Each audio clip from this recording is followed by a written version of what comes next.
name is Madison and welcome back to my channel. In today's video, I thought we would sit down and talk about how you can prep for your college applications this summer. College application season is right around the corner, and I know if you are a senior in high school or maybe you're a senior in college and you're prepping for grad applications, it's probably not what you want to hear, but it really truly is right around the corner. First round of applications are normally due end of October, early November-ish for early decision, early action, etc. And I know that sounds like a long ways away, but it will come up so quick. And summer, in my opinion, is the perfect time to try to get a head start, a little bit of a jump start on getting your shit together, quite frankly. So without further ado, here are 4 big tips on how you can spend your summer, even just if it's 2 hours a week, getting yourself more prepared for college applications. So let's get going. The very first thing you're gonna do is sit down and make a resume. Now I know this maybe is not what you would initially think, but I promise you, sit down, make a resume, and you will not regret it. A few big reasons for this. Number one, a lot of college applications require it. And in my opinion, this is one of the most strenuous and time-consuming and frustrating things to be doing when you are stressed and in a hurry and trying to get in your applications like 24 hours before they are due. A resume, if you want to do it well, is something that takes a lot of time, it takes a lot of iteration, and summer is the perfect time to do that. Sit down, make a rough draft, and just see how it looks. Let it sit, let it resonate, and if you can check this off the list and you can go into the start of the school year in August or September having this already done, you are going to be so glad you did. Another big reason for making a resume right now, early in the summer, this is a great opportunity to identify the holes and the gaps in your resume. Maybe you don't have as much volunteer experience as you wish. Maybe you haven't done as much outreach or don't have as much leadership or don't even have any jobs, etc. Like, summer is the perfect time to fill in those gaps when you have time and you're not trying to scramble and go find 10 hours of volunteer work a week before your application is due. Maybe you want to go tutor, and maybe this can be your outreach or your leadership. Maybe you want to go find a volunteer position, or maybe you can ask your manager for a little bit more responsibility and leadership at your job this summer. Whatever it is, having a resume, like a rough draft of your resume this early in the summer, like I said, is a great opportunity to identify the holes and start to work on filling those in while you have the time, the mental, the physical capacity to do so. The next thing you can do to start prepping yourself for college application season is to start drafting essays. Now I know a lot of institutions probably don't have their essays available quite this early, especially if you're going through like the Common App, etc. But quite honestly, they don't really change that much. You can Google a list of the most commonly asked essay prompt questions, etc., and just start drafting them.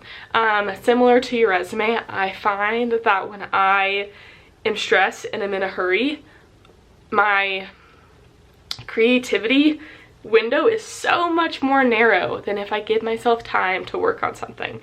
The last thing you want to be doing is scrambling to write a dozen essays a week before they're all due, and you can only think of 1 or 2 stories to write your essays on. Summer is a great time to start putting all those ideas out onto paper, and all it takes is one really good story about yourself or about your upbringing or etc.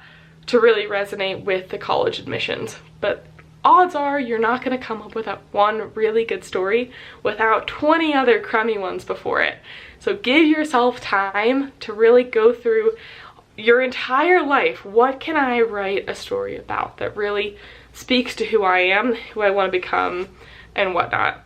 Another perk of doing this over the summer is it gives you time to go live a little bit more. Man, I don't really have as much to talk about as I wish I did.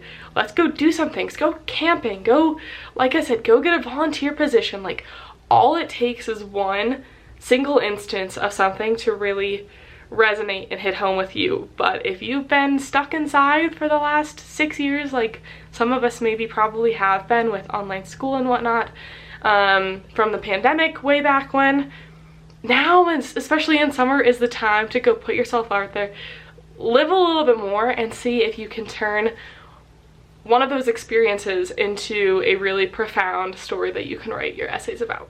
The third thing you can do, and you can hear the enthusiasm in my voice, is standardized testing and standardized test prep.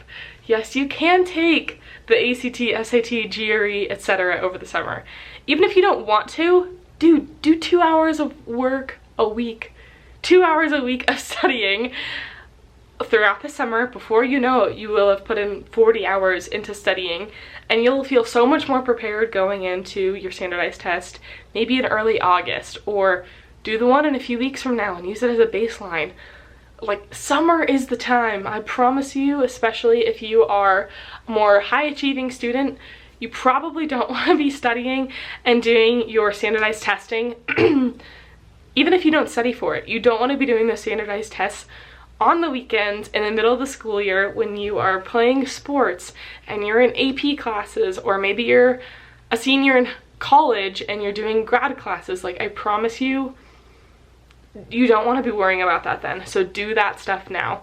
I think the GRE is a 6-hour test. I don't remember. I did the GRE twice. It was awful. I hated it. That was way worse than the ACT or SAT. Get that shit over with this summer. I did both of mine during the summer. I'm so glad I did. Took such a weight off of my shoulders going into the actual application season in the fall.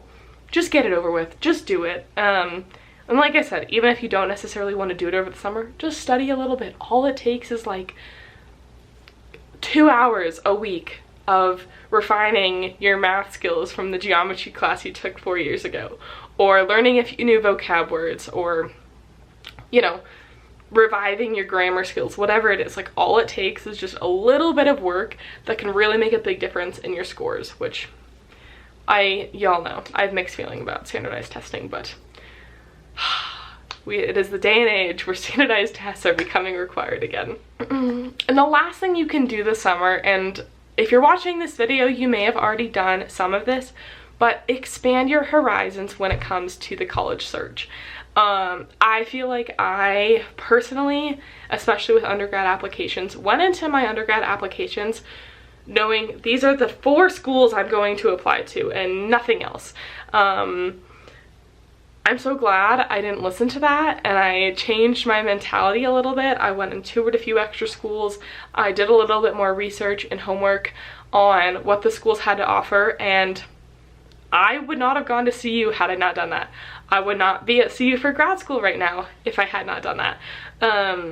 Use summer and the little bit of extra mental capacity that you have to really expand your horizons and give yourself a chance to explore all of your options. I feel like I was a really stubborn kid, maybe. I never wanted to do what my parents told me to do. My parents wanted me to go to a certain high school after middle school, and I said absolutely not.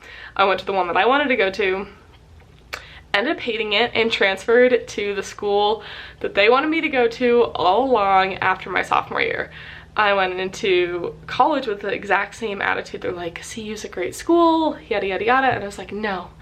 Never in a million years. I'm applying to these 4 schools, and they're all on the East Coast, and I'm gonna go ride horses. Sure enough, I toured CU. All it took was like an hour on campus to really feel like, you know, they were right. Like, this really is a place where I can get a great education, in aerospace especially, you know, and just have like the world at my fingertips. And they were right, and that's a big part of the reason why I'm now at CU. I feel like I'm talking in circles, but please, please, please do not keep a closed mindset, because all it takes is like one school and an hour of looking to just find something that really resonates with you that maybe isn't what you initially thought.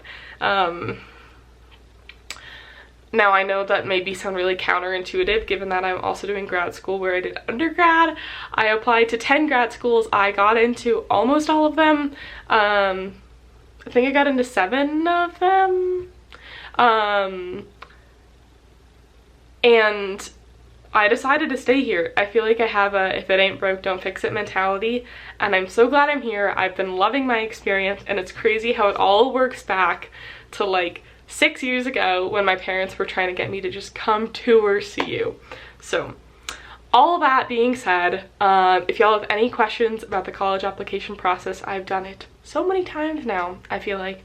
I've got a ton of other videos in a playlist all about undergrad and grad school applications, as well as standardized test prep, studying, making a resume, making my engineering portfolio, etc. if you're interested in checking any of that out. But I hope you all have a great day. I appreciate you watching, and good luck with your applications. I am here cheering you on virtually. Peace out. Bye.